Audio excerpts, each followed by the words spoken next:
Turning 70 isn't the finish line, it's the gateway to a brand new adventure. But here's the catch: what worked in your 40s or 50s doesn't always suit where you are now. That's why today, I'm diving into 12 things that no longer make sense for women like us after 70. Stick around, because the final one might just shift how you view yourself completely. Let me share something with you. Beauty has never been about the number on your bathroom scale, the perfect lipstick shade, or whether your skin is wrinkle-free. We were raised in a world where youth was the gold standard of beauty. Creams, surgeries, dyes. It's always been about fixing something, but let's be honest. At 70, beauty isn't about pretending we're younger. It's about being vibrant. These days, radiance means the sparkle in your eyes when your grandkids walk through the door, or the warmth of your smile when you laugh at the same old family joke. Those lines on your face, they're the signature of a life rich in memories. And truly, what's more valuable? Another pricey treatment, or a weekend exploring your passions? From here on out, beauty isn't a goal, it's a glow you carry with pride. Let it shine. You've earned the right to be fully, freely yourself. There's something I've come to realize. The older we get, the more weight our belongings seem to carry. Not just in boxes or bins, but in our minds. Drawers jammed with clothes we don't wear, closets filled with just-in-case items, corners stacked with things from decades ago. It all adds up. I held on to clothes hoping I'd wear them again, gifts I never liked because I felt bad donating them, and magazines I hadn't flipped through in years. All that stuff wasn't just taking up space, it was draining me. It's time to change the narrative. Think of decluttering not as losing things, but as gaining room. Room to move more freely. Room for spontaneous joy, room for mental calm.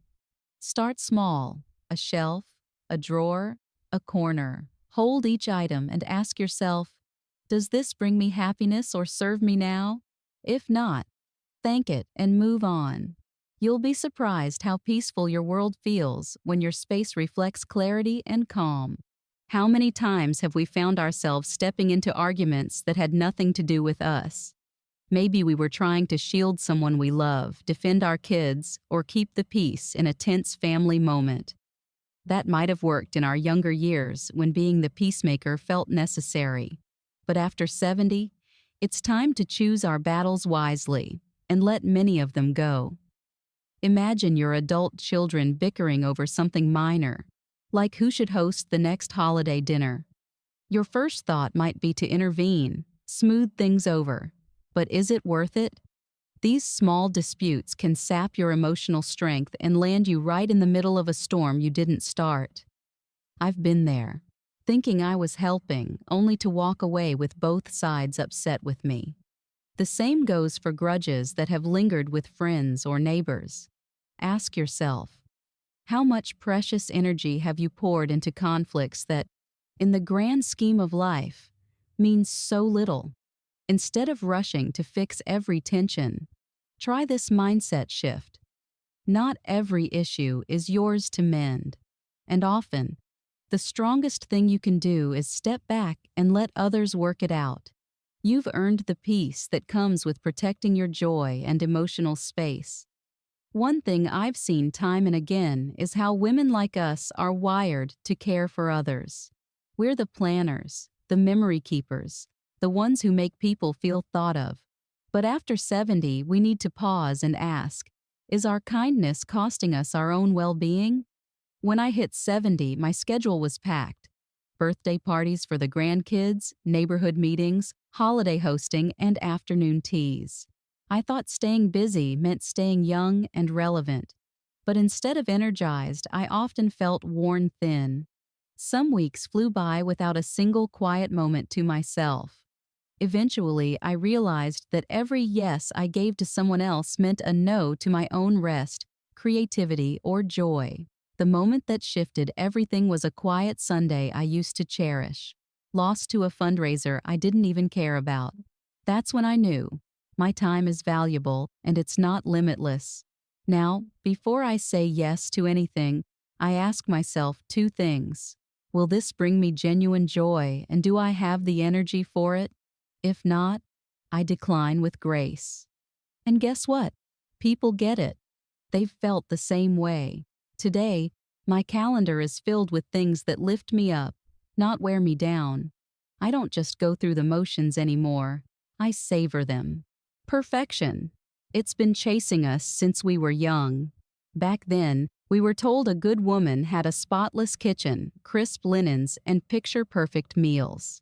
As the years went on, we started worrying about how we looked, what others thought, and whether we measured up. But here's the truth. Who really benefits from all that striving? I still remember one Thanksgiving in particular. I was the hostess and determined to make everything flawless. I scrubbed every surface, ironed napkins, and spent hours prepping an intricate recipe from a glossy magazine. When the day came, I was so drained I barely enjoyed it. And guess what? No one even noticed the hand-tied centerpiece or the perfectly matched plates. What they did notice? That I wasn't really there. Too tired to laugh, too distracted to listen. That moment hit me hard. I realized that chasing perfection was costing me more than time. It was costing me memories. These days, I welcome the imperfect. If my cake comes out a little lopsided, so what? If the floor isn't freshly mopped when company drops by, we still have just as many laughs. People don't come for a flawless setup. They come for connection. And now I give them the best of me. Real, warm, and present. So how about we let go of perfect? We've more than earned the right to show up just as we are. I'll be honest, staying on top of our health can sometimes feel like managing a second job. There are doctor appointments to juggle, diet changes to make, exercises to keep up with. It's a lot. But if I've learned anything, it's this. Nothing throws life off course like neglecting your health. A few years ago, the signs started showing. A stiff shoulder here, a sore knee there. I brushed it off, thinking it was just part of getting older. But those little aches turned into bigger issues because I didn't act soon enough. One day, just climbing the stairs had me wincing in pain. When I finally saw the doctor, he told me that early treatment could have saved me years of discomfort.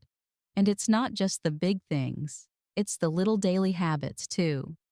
I used to rely on frozen meals because they were easy, but they left me feeling sluggish and drained. Once I started paying attention to how food made me feel, I realized I was trading convenience for vitality. Now I take time each week to prep simple, healthy meals. I stretch every morning, nothing fancy, just enough to stay limber. And yes, I stay on top of my checkups, even when it's just a minor concern. These steady changes have made a world of difference. In fact, I feel stronger now than I did a decade ago. There's real power in feeling at home in your own body, especially as the years go by. I often think about how freeing it would have been to know earlier in life. Not every relationship is built to last. For years, we're taught to stick it out, to stay in draining friendships, chaotic family patterns, or lopsided relationships because we've known someone a long time or because it feels like the right thing to do. But after 70, holding on to toxic ties just doesn't make sense. I had a friend. Let's call her Anna.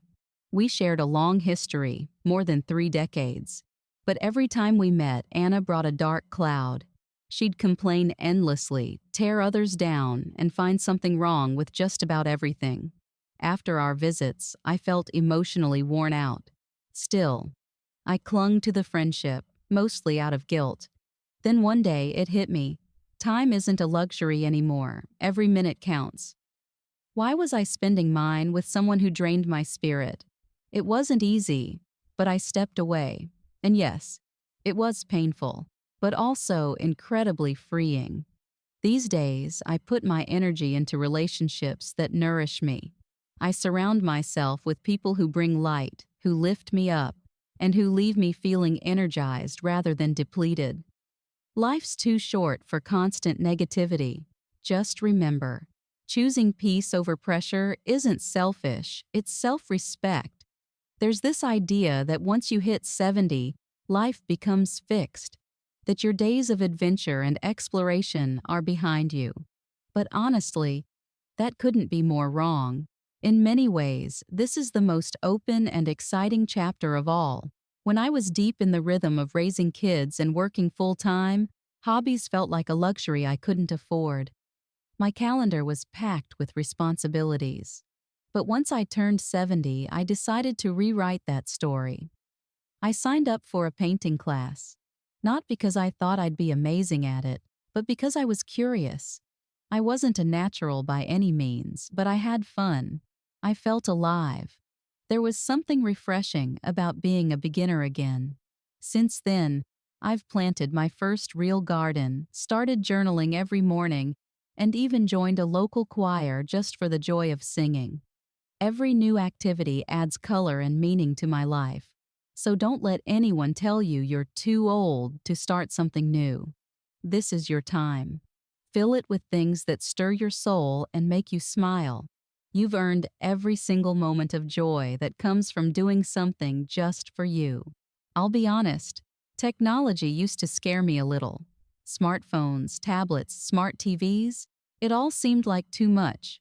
I'd shrug and say, "That stuff's for younger people," or "I've lived this long without it, why start now?" But here's the truth. In today's world, shying away from technology just doesn't make sense, especially after 70. It was my granddaughter who opened my eyes. She patiently walked me through using a tablet, and suddenly, I found myself stepping into a whole new universe. I started video chatting with loved ones, looking up new recipes, even joining virtual classes from the comfort of my living room. I found online communities full of vibrant, wise women my age, sharing everything from book recommendations to life advice. And watching gardening tutorials or picking up a few phrases in Spanish, it's been fun. Technology isn't the enemy. It's an invitation to stay engaged, curious, and connected. So if you're feeling unsure, take a breath. You don't need to know it all at once. Just start somewhere. Ask a grandchild or friend to walk you through it. The world isn't slowing down, and staying part of it can be more joyful than you ever imagined. There comes a time when you understand that no matter how hard you try, someone will always have something to say. And that's perfectly fine. But letting those opinions steer your life after 70? That's a habit worth leaving behind. I used to overthink everything. What to wear to a dinner, if a gift was thoughtful enough, or whether my decisions would be whispered about later. We women have been trained to please, to seek approval, to fit in. But let me share something freeing with you. Most of those opinions don't really matter. I remember once second-guessing a colorful floral dress for a formal gathering, thought it was too loud. My daughter looked at me and said, "If it makes you feel good, wear it." So I did. And not only did I receive compliments, I felt completely at ease being myself. That's the key. Be the woman who dances freely, even with an audience. Say what's in your heart, even if it ruffles feathers. Dress for your joy, not their judgment. By this stage, you've earned the right to put your happiness first. Let that be your new rule. Money can be a delicate topic at any stage in life, but after 70, turning a blind eye to it is one of the biggest mistakes we can make. Whether your finances are modest or substantial, knowing where your money is going and having a plan for it can make your days a lot smoother and far less stressful. I've watched friends struggle simply because they avoided facing their finances, hoping things would just sort themselves out. But life has a way of throwing curveballs. Unexpected medical bills, housing adjustments, or even helping a loved one financially can quickly take a toll if you're not ready. On the flip side, I've seen others save obsessively, afraid to spend a dime and miss out on enjoying the very money they worked so hard for. For me, the smartest move I made was sitting down with a financial advisor. We went over everything: my spending, my savings, and even what kind of legacy I'd like to leave behind. To my surprise, it was easier than I expected, and now I rest easier knowing that I can live fully without constantly worrying about money. Whether you're planning for future care, sticking to a simple budget, or giving yourself permission to enjoy a small splurge, understanding your financial picture brings peace of mind. And the best part? It's never too late to start. Let's talk about aging, because it's not something to dread, it's something to honor. Every line on your face, every silver strand, and every birthday is a marker of all the living you've done. And yet, so many women are held back by the fear of growing older. I know. I've been there. I spent years trying to hide my age, slathering on anti-aging creams, avoiding the topic like it was something shameful. But one day I stood in front of the mirror and asked myself, why am I so afraid of this? That's when it hit me. These features tell my story. They carry memories of belly laughs, heartbreaks, triumphs, and tender moments. Today, I choose to focus on what age gives me, not what it takes away. I've gained perspective, patience, and a deep love for the little joys in life. I'm not worried about being the oldest in the room. I'm proud to be the most present. Aging isn't a slow fade, it's an unfolding into your truest self. So let's stop hiding from it. Let's celebrate it with curiosity, grace, and that spark of adventure that's been waiting all along. Thank you so much for spending part of your day with me. If these 12 insights resonated with you or sparked something in your heart, I'd truly love to hear from you in the comments below. Your thoughts and stories mean more than you know.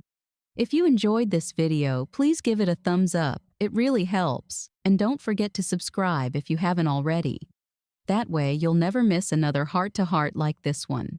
And before you go, I'd be delighted to have you join my Senior Health Topics newsletter. It's where I share even more personal reflections, helpful advice, and uplifting stories created with women like us in mind. You'll find the link in the description. Just click, sign up, and we'll keep this wonderful connection going. Take good care of yourself, and remember, life after 70 isn't about slowing down. It's about blooming. Until next time, goodbye for now.